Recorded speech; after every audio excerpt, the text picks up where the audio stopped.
தமிழக முதல்வர் திரு விஜய் அவர்களுக்கும் நீதிமன்றங்களுக்கும் எனது நெஞ்சார்ந்த நன்றியை தெரிவித்துக் கொள்கிறேன். நான் 3 ஆண்டு காலம் மீண்டும் மீண்டும் சிறைக்கு வந்த பிறகு கூட இந்த உழைப்பு வீணாகி விடுமோ என்ற அச்சமும் பயமும் எனக்கு இருந்தது. ஆனால் திராவிட முன்னேற்ற கழகத்தை தூக்கி எறிந்ததன் மூலம், கொளத்தூரிலேயே திமுக தலைவர் திரு ஸ்டாலின் அவர்களை மண்ணை கவ வைத்ததன் மூலம் தமிழக மக்கள் ஒரு அற்புதமான தீர்ப்பை வழங்கி இருக்கிறார்கள். அந்த தீர்ப்பை சரியான முறையில் புரிந்து கொண்டு முதல்வர் திரு விஜய் அவர்கள் இதுவரை ஆட்சி நடத்தி கொண்டிருக்கிறார் என்று நான் செய்தித்தாள்களில் பார்த்த வரையில் நான் புரிந்து கொள்கிறேன். தமிழக வெற்றி கழகம் அமைத்துள்ள இந்த கூட்டணி ஆட்சி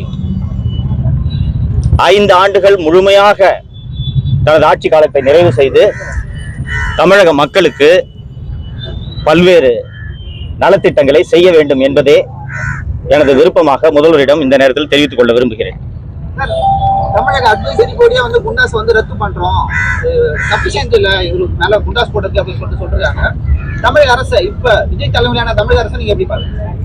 வழக்கமாக அட்வைசரி போர்டுக்கு போய் அப்பியர் ஆன பிறகு குண்டாஸா இந்த அட்வைசரி போர்டு ரத்து பண்ணாங்கன்னா அந்த ஆர்டர் பிரிசனர் ரீச் ஆகிறதுக்கே minimum it will take 8 to 10 days.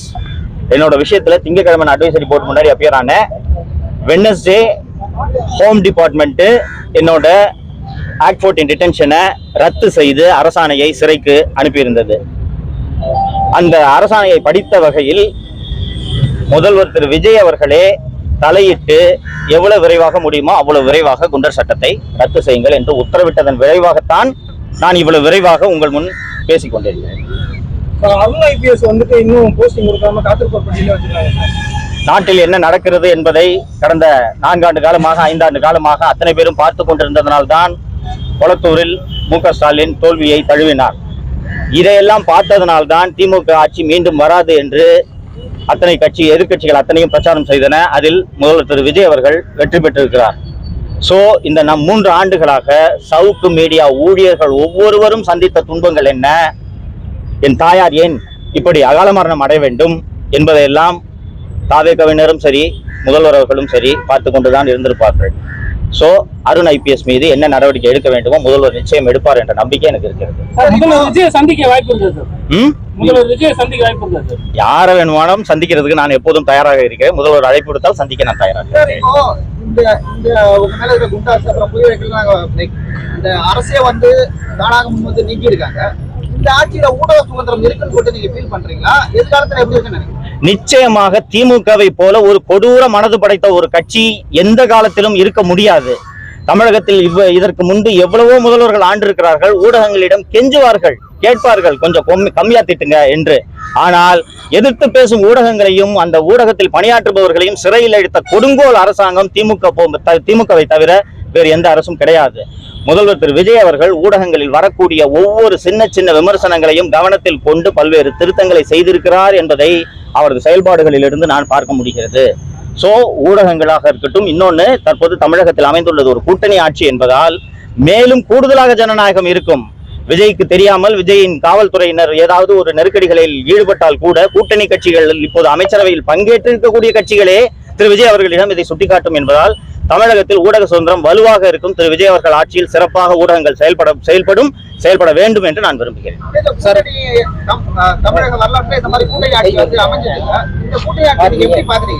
2004 மற்றும் 2009 ஆகிய ஆண்டு காலங்களில் மத்தியிலே மன்மோகன் சிங் தலைமையிலான ஐக்கிய முற்போக்கு கூட்டணி ஆண்ட அந்த 10 ஆண்டு காலத்தில் தான் இந்தியா மிகச்சிறப்பான பொருளாதார வளர்ச்சி அடைந்தது. இந்தியா உலகமே மிகப்பெரிய பொருளாதார நெருக்கடியை சந்தித்த போது இந்தியாவின் ரூபாய் வளர்ச்சி அடைந்தது. வறுமை கோட்டுக்கு கீழே உள்ள மக்களின் எண்ணிக்கை குறைக்கப்பட்டது. உணவு பாதுகாப்பு சட்டம் கொண்டு வரப்பட்டது. தகவல் அறியும் உரிமை சட்டம் கொண்டு வரப்பட்டது. சோ இது எல்லாமே அந்த கூட்டணி ஆட்சி என்ற ஒரே காரணத்தால் பல்வேறு கட்சிகள் சேர்ந்து இத்தகைய நலத்திட்டங்களை மக்களுக்கு 100 நாள் வேலை திட்டம் மிக முக்கியமாக இன்று வரை செயல்படுத்தப்பட்டு கொண்டிருக்கக்கூடிய திட்டம், இது எல்லாமே அந்த கூட்டணி ஆட்சியில் அமைந்தது. அதனால் இந்த கூட்டணி ஆட்சியும் சிறப்பாக செயல்படும். இப்போ டூஓபோல் இருந்துச்சு, ஏடிஎம்கே டிஎம்கே இருந்த வரைக்கும் பல்வேறு குறைகள் அதில் இருந்தன. அந்த குறைகள் இந்த கூட்டணி ஆட்சியில் நிவர்த்தி செய்யப்பட்டு செம்மையாக செயல்படும் என்று எனக்கு நம்பிக்கை இருக்கிறது. 8 பேர் தலித் அமைச்சர்கள் வந்து அமைச்சரவையில் இருக்காங்க. வரலாறுலயே வந்து அந்த மாதிரி இல்ல. இப்ப நாங்க சமூக நீதி ஆட்சி தரம் சொல்ற திமுக ஆட்சியிலே அது இல்ல. தமிழக வெற்றி கழகத்தின் ஆட்சியில வந்து அது இருக்கு. நீங்க எப்படி பாக்குறீங்க? அடுத்த தலித் அமைச்சர்கள் ஒரு அமைச்சர் தமிழக வெற்றி கழகம் பெற்ற வெற்றியானது பணம், சாதி, மதம், வயது இவற்றை எல்லாம் கடந்து தமிழக வெற்றி கழகம் வாக்குகளை பெற்றிருக்கிறது, வெற்றி பெற்றிருக்கிறது. இந்த காரணத்தினால் என்ன கேட்டீங்க? இந்த காரணத்தினால் தமிழக முதல்வர் திரு விஜய் அவர்களுக்கு இந்த சாதிக்கு பிரதிநிதித்துவம் கொடுக்க வேண்டும், இந்த சாதிக்கு அமைச்சர் பதவி கொடுக்கலன்னா இந்த சாதி ஜனங்க கோச்சுப்பாங்கன்ற அச்சம் திரு விஜய் அவர்களுக்கு துளியும் இல்லை என்று நான் கருதுகிறேன். சமூக நீதி பேசக்கூடிய கட்சிகள் 70 ஆண்டுகளுக்கு மேல் தமிழகத்தை ஆண்டிருக்கின்றன. 8 தலித் அமைச்சர்களை நியமிக்க வேண்டும் என்று ஒரு கட்சிக்கு கூட தோன்றவில்லை என்பதை இந்த நேரத்தில் நாம ரொம்ப குறிப்பிட்டு பார்க்கணும். சோ கண்ணை மூடிட்டு யார் என்ன நினைச்சாலும் பரவாயில்ல, நான் 8 தலித்துகளை அமைச்சராக்குவேன் என்று விஜய் சொல்லக்கூடியதே சமூக நீதியில் அவர் தீவிரமாக கவனம் செலுத்துவார் என்ற நம்பிக்கையை ஏற்படுத்துகிறது.